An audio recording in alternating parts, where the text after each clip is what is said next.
some friends and I were going to Reno. It was Easter weekend. We all worked in retail.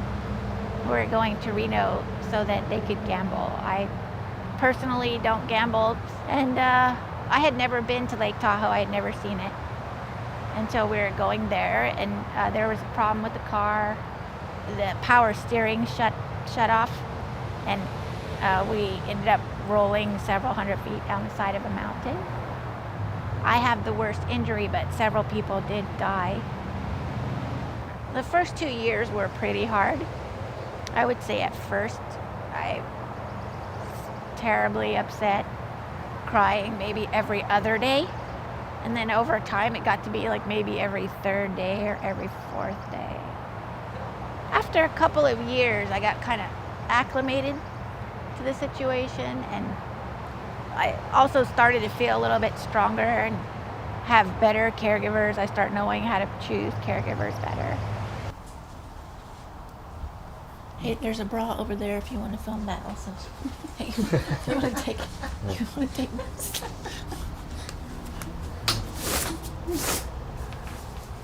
Let me call Christy and see. And maybe she could bring me some bags. Well, when I was first injured, I was taken to UC Davis, and I survived this really long procedure. I don't remember, it's like 14 hours or 16 hours, an insane amount of time. I was obviously not aware of it at the time, but about a year after they had called, the two doctors, and they asked me a bunch of questions about my level of function and, you know, my respiratory health and my, you know, how was my skin doing, and they wanted to know if they had done the right thing. If, you know, that I'm the second person only to survive this particular type of surgery that they pioneered, and they wanted to know if saving me was the right thing to do, or if I were sorry that I was alive, if I wish they had just let me go. And it's a really interesting question. I guess they were trying to decide where to go with their careers or something. And I told them that no, they did the right thing. I was glad to be alive. Not every single minute of every single day, but most of the time I have been. But it was a thoughtful question. I was glad they asked.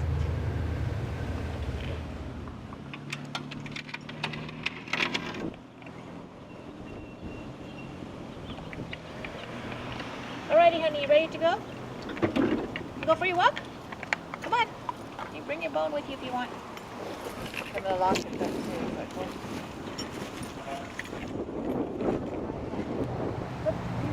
There's people stare a lot.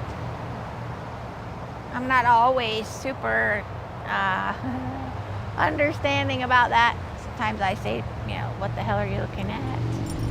Or whatever, but I guess that's just like ignorance, or maybe it's cultural. Some cultures, you know, staring is not rude.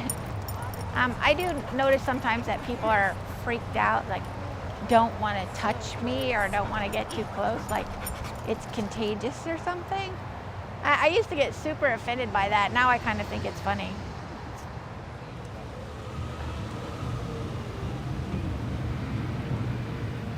Now there's this guy that sits outside, like right in between Long's and what is that little restaurant called Camille's there near Whole Foods. And he's in a wheelchair and he's homeless, I can tell. Whenever I see him, I try to go ask him what he's hungry for. I grab it for him inside. Excuse me. Could be me. Yeah. Hi. Could be any of us. How are you? Good, how are you? Hey, I grabbed a sandwich and some water for you. You mind if I give it to you? Sure. In Starbucks? There you That's go. fine. How are you? Good, how about yourself? Why in a wheelchair? Oh, I have a spinal cord injury. Kind of like Christopher Reeve. Have a good day, okay? You too. Take Thank care. You very much. No Bye. problem.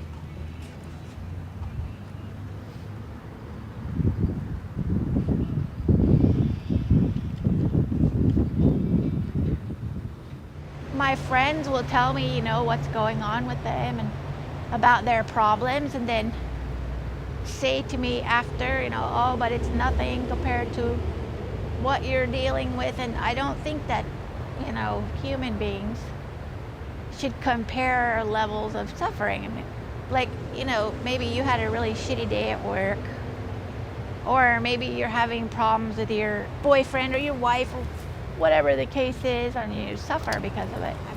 I may think that that's not the same as my suffering.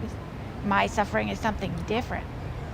Yeah, different kind of suffering, but suffering is suffering. Perfect. Right on. I can't even see my wheels. I'm like, what happened?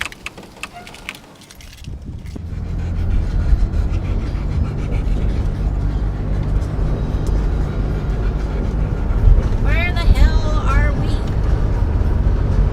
It's not good. This chair is like a high-end Honda.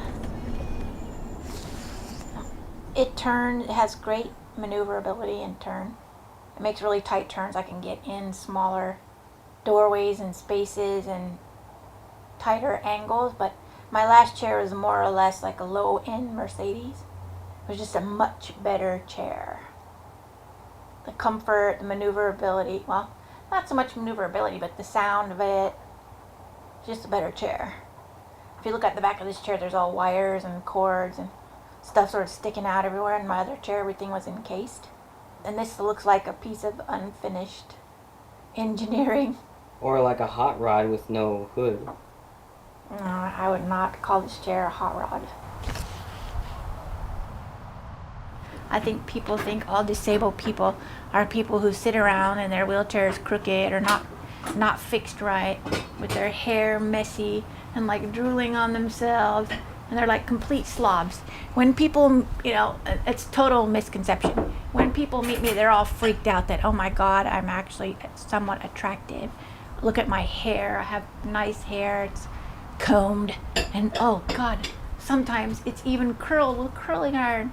And, you know, I wear makeup and I care about my, I don't know what, you know, kind of ridiculous ideas people have about disabled people. It's just stupid. My favorite is when they talk to whoever's with me instead of me, in case I'm too retarded to understand English. I love that. That's my favorite. Any other suggestions of how people can interact with disabled people? Yes, like you would with anyone else.